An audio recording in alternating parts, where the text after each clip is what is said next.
प्रसन्नता आरोग्य की कुंजी है। जो प्रसन्न नहीं रह सकता वो स्वस्थ भी नहीं रह सकता और बड़ा आदमी भी नहीं हो सकता है। हास्य तो जीवन की मांग है। जो लोग रोते रहते हैं दुख भी उनका पीछा करते रहते हैं। मैं तो परेशान हूं तो उसके भाग्य में परेशानी लिखी रहेगी। जो परेशान रहना चाहे वो यही सोचे कि मैं दुखी हूं, मैं परेशान हूं, परेशानी बढ़ती चली जाएगी। परेशानी आए तो परेशानी क्या है, आई गई है, ये निगुड़ी क्या कर लेगी। मैं तो आनंद स्वरूप हूं, इससे क्या दबूंगा। तो परेशानी आपको दबा नहीं सकती।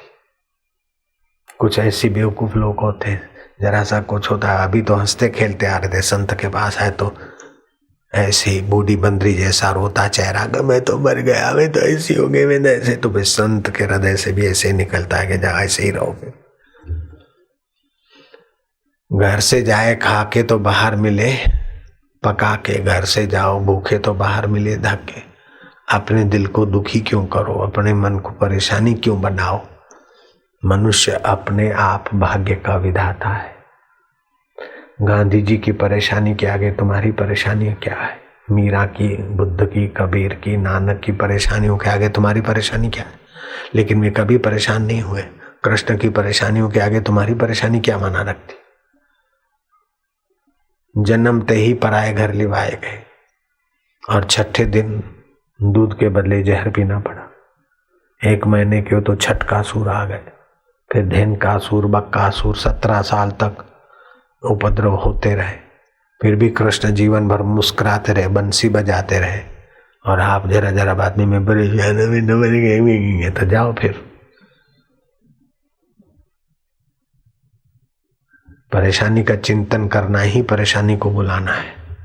परेशानी आए तो और ज्यादा मजबूत बनो, हंसो, खुश रहो कि ये मेहमान आया है, ये निगुड़ी आई है तो मजबूत बना के जाएगी। जिसके जीवन में विघ्न, बाधा और परेशानी नहीं वो तो अभागा है, उसका तो विकास ही संभव नहीं है। जयराम जी की, अरे बापूजी बड़े प्रधानमंत्री मानते दुनिया के लोग, वहां बापूजी बड़े। लेकिन बापूजी के जीवन में जितनी परेशानी आई वो अगर आप सुनो तो मुंह में उंगलियां डाल दोगे। और परेशानी नहीं आती तो बेटा जी रह जाते, बापूजी नहीं बन पाते।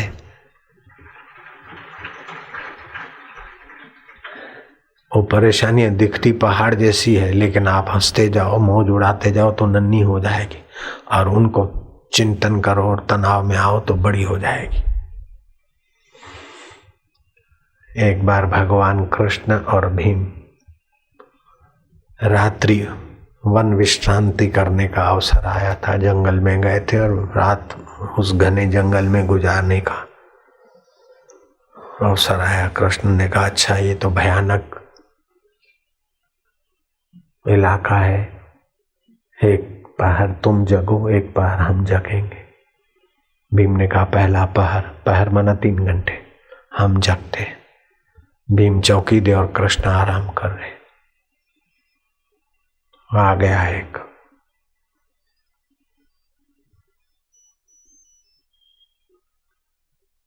कोई असुर, कोई परेशानी का प्रतिनिधि आ गया। क्यों रे भीम के बच्चे, मुंह संभाल के बोल। बोले क्या कर लेगा तू, तू मत कर। अरे बोले नहीं तो क्या।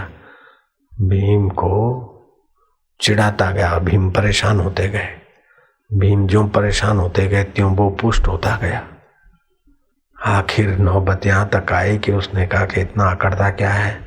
भीम ने कहा, अभी उठा के फेंक दूंगा। बोले तेरे जैसे भीम जैसे तो कई मैंने बगल में दबा रखे। अरे आजा, फिर आजा। तो लगी मुक्काबाजी चली। महाराज धमाधम ऐसा चला कि तोबा तोबा, भीम ने सोचा ही नहीं था। इतना भीम परेशान हो गया और वो परेशान करने वाला पुष्ट होता गया, बढ़ता गया। जब वारा आया कृष्ण का तो भीम ने सोचा कि कृष्ण को जगाने जाऊं। कृष्ण को जगाने गए तो वो आदमी वो पलायन हो गया, वो सो गए। कृष्ण का वारा है तो फिर आया। क्यों रे कृष्ण, बड़ा बंसी बजाता है और भक्तों को ठगता है। कृष्ण ने गौर से देखा। बोले अच्छा बेटे। कृष्ण हंसे। बोले हंसते क्या हो? तो बोले हास्य से ही तेरे जैसों का पोल खुलता है। तुमको कोई असर नहीं होती, मैं तो भल भलों को नचा देता हूं। कृष्ण हंसे, हाँ बेटे तू नचाता रहे, जो मूर्ख है वो तेरे इशारे पर अकड़ जाते, गुस्से हो जाते, परेशान हो जाते, नाचते रहते, लेकिन मैं तेरे ताऊ का ताऊ हूं। हे कृष्ण मुंह संभाल के बात कर। हाँ बोले बेटे। तो वो कुछ का कुछ बोले, लेकिन कृष्ण हास्य में, प्रसन्नता में मस्त रहे। देखते देखते वो पुतला जितना आया था उससे छोटा होता गया। जो जो कृष्ण को छेड़े और कृष्ण मुस्कान की मधुरता छांटते, त्यों त्यों वो छोटा, देखते देखते वो गुड्डा बन गया। प्रभात हुई कृष्ण के, वारा पूरा हुआ, भीम को जगने का। प्रभात हो रही है, पक्षी किलहोल कर रहे, उसको पकड़ के अपने पीतांबर में रख दिया, कृष्ण ने बांध दिया।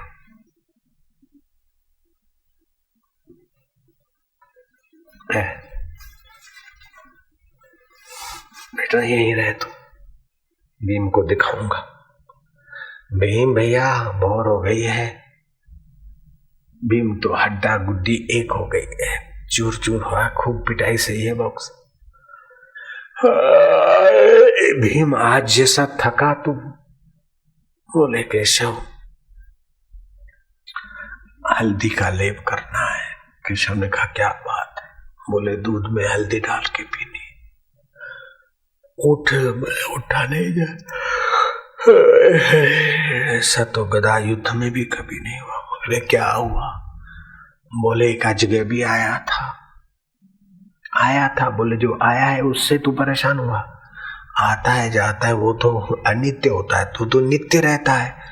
अपने नित्य स्वभाव में खुश रहना चाहिए। तू क्या हुआ? परेशान नहीं, कोई आया परेशान करने? बोले हाँ।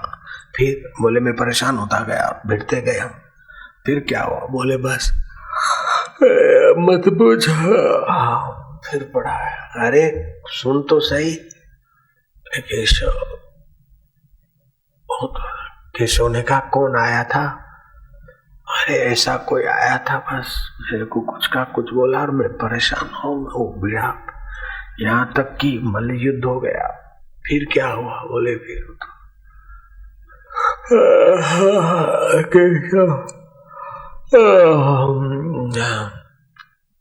हड्डी पसली टूट रही है, थक गया हूं बहुत। केशव ने कहा फिर उसने क्या किया? बोले जो मैं चिढ़ता गया त्यों वो पुष्ट होता गया, और मैं आपको क्या बता। अरे देख भीम, ये तो नहीं था, वो मेरे पास भी आया था। बोले केशव आपके पास आया था? बोले हाँ। फिर क्या बोला? अरे बोले वो ऐसे ही बोला जैसे तेरे को चिढ़ाया, परेशान किया, और मैं तो हंसता रहा। फिर क्या हुआ? बोले वो बोलता गया, मैं हंसता गया, वो छोटा होता गया, आखिर मैंने बांध के रख दिया, देख ले। अरे बोले ये है? हाँ यही था। क्यों रे? अरे अभी तो इतना छोटा हो गया। कृष्ण ने कहा यही जगत है, जब सत्य मानोगे और उसके तनाव में जियोगे तो बढ़ जाएगा और तुम दब मरोगे, और इसको स्वप्न समझोगे और आत्मा की महिमा जानोगे तो ये जगत गुड्डा हो जाएगा तुम्हारे आगे। इसमें काम, क्रोध, लोभ, मोह, भय, शोक, चिंता जो भी है इतना ही तो है। तुम्हारा आत्मा तो विभु है, व्यापक है। तुम्हारे आत्म सत्ता के आगे ये गुड्डा क्या होता है? गांधी जी को अंग्रेजों ने कहा कि तुम सत्याग्रह और ये डांडी कूच वापस ले लो, हम तुम्हारी मांगे पूरी करेंगे। विद इन 1 वीक, एक अठवाडिये की मोहलत दे दो, फिर मीटिंग करते। अब गांधी जी का जो माहौल था, उभरा था, वो सारा शांत हो गया। 8 दिन के बाद जो मीटिंग थी, उन हरामखोर अंग्रेजों ने गांधी जी की सारी मांगों पे पानी फेर दिया। बोले इम्पॉसिबल है, इम्पॉसिबल, नो, एक भी मांग पूरी नहीं हुई। तो सुशीला नायडू ने वो मीटिंग अटेंड की थी गांधी जी के साथ। उन्होंने देखा तो गांधी जी ने इतने महीनों की मेहनत और भाषणों के बाद इतना जन आंदोलन खड़ा किया था, और इन हरामियों ने हफ्ता भर की मोहलत से सारा जन आंदोलन बिखेर दिया। और अब वो गांधी जी के छाती पे तो और सिर पर एक वज्रपात हो गया। सुशीला नायडू ने सोचा कि गांधी जी अब बड़े दुखी हुए होंगे, जाएंगे आत्महत्या करेंगे। वो पीछे पीछे गई तो गांधी जी स्वतंत्र सेना संग्रामियों का रसोई घर था, उसमें चले गए और वहां लौकी संवारने लगे और बोले जरा भूख लगे कुछ हो तो खाओ। कुछ खाने को खा लिया, जरा पानी घूंट पी लिया और लौकी संवारने लगे और वहां गपशप लगाकर हंस खिलखिला के हंसने लगे। सुशीला नायडू जो सीआईडी कर रही थी उससे रहा नहीं गया, बोले बापू जी मैं आपका पीछा कर रही हूं तब से। मैं तो सोची थी कि आपके ऊपर, आपके दिल और दिमाग पर वज्रपात हुआ है तो आप आत्महत्या करने चले जाएंगे तो मैं आपको रोकूंगी, या तो आप कहीं कुछ नशे का कुछ खा पी के पड़ जाएंगे तो आपको मैं रोकूंगी, लेकिन आप इधर आ रहे खिलखिला कर विनोद कर रहे हैं। तब गांधी जी कहते सुशीला नायडू देश को आजाद कराना मेरा काम नहीं है, मेरे राम का काम है। अब वो राम के काम में राम मेरी कसौटी करना चाहते हैं मेरे में कितनी खुशी और धैर्य है, तो राम की मर्जी में मेरी मर्जी मिल गई। और ये रसोई में है लौकी संवारना भी स्वतंत्र सेना संग्रामियों का, ये जो थोड़े बहुत बचे हैं कार्यकर्ता उनका भोजन बन रहा है, ये भी मेरे राम के ही है, तो ये भी मेरे राम का काम और वो मीटिंग भी राम का काम। नफा नुकसान मेरे राम का है, मेरा क्या जाएगा। मैं तो आया था खाली हाथ, मुट्ठी पसारे जाऊंगा, इसमें मेरा क्या है। मेरे मन की वैसा मैं आग्रह क्यों करूं, जो उसकी मर्जी, लेकिन मैं पुरुषार्थ करूंगा और खुश रहूंगा। जब गांधी जी पर ऐसे वज्रपात हुए तब भी खुश रह सकते, तो आपके ऊपर क्या परेशानी आ गई। गांधी जी बोलते अगर मेरे जीवन में प्रसन्नता नहीं होती, राम नाम नहीं होता और गीता जी नहीं होती तो मैं पागल खाने में भी रहने के काबिल नहीं होता। ऐसे ऐसे वज्रपात हुए। आपके जीवन में 3 बातें ले आओ, गीता का ज्ञान, भगवान का नाम और प्रसन्न रहना। प्रसन्नता से खाना ठीक पचता है, रक्त वाहिनियों में ठीक संचार होता है। एक 79 साल का आदमी था, किसी संस्था में काम कर रहा था, निःशुल्क सेवा कर रहा था। विज्ञानी, मनोवैज्ञानिक और डॉक्टरों ने कहा कि तुम 79 साल की उम्र में इतनी बड़ी जिम्मेदारी से जूझ रहे हो, इतना बड़ा काम कर रहे हो और पगार भी नहीं। रिटायरमेंट के बाद आदमी रेस्ट लेता है, क्या तुमको कोई रोग नहीं। बोले आप लोग डॉक्टर हो, लो ब्लड टेस्ट करो, यूरिन टेस्ट करो। डॉक्टरों ने कहा रोग तो बहुत है, लेकिन ये आदमी सेवा करते जो प्रसन्नता मिलती है उससे रोग प्रतिकारक शक्ति इसको जिला रही है, रोग तो बहुत भरे शरीर। प्रसन्नता जो है रोगों का प्रहलाद दबा के बैठती है। तो आप रोज प्रसन्न होने की एक कला सीख लीजिए। हास्य से चिंता, बीमारियां और तनाव और परेशानियां भाग जाती। हास्य 4 प्रकार के होते हैं। एक तो दैत्य दानव हास्य होता है, हु हु हु हु हा हा हा हा, ताड़का, रावण, हा हा हा हा हा, कुंभकर्ण, हा हा हा हा, मेघनाथ, हा हा हा। ये अपने देश में दैत्य दानव हास्य माना जाता है। विदेशों में घूम के आया, अभी यहाँ देश में प्रचार हो रहा है लाफिंग क्लबों में, who who who who who who who who, हा हा हा, सिखाते फीस लेकर ऐसे भी। इसमें खतरे छुपे हैं, फिर भी हम इसको विरोध नहीं करते, इसको धन्यवाद देते।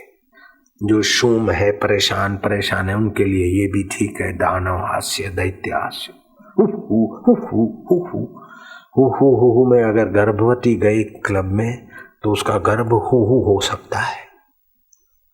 अगर हार्ट का पेशेंट गया हास्य सीखने, हु हु हु हु हा हा हा, तो हार्ट भी हु हु हा हा हो सकता है। नए टांके हैं, ऑपरेशन किया, चलो भाई खुशी की ट्रेनिंग लेने जाओ, और वहां गए तो टांके भी हु हु हा हा हो सकते। इसकी अपेक्षा देव मानव हास्य बहुत हितकारी। परमात्मा देव का आप नाम लो, कीर्तन में रिपीटेशन होगा, एक प्रकार की आध्यात्मिक ओरा बनेगी।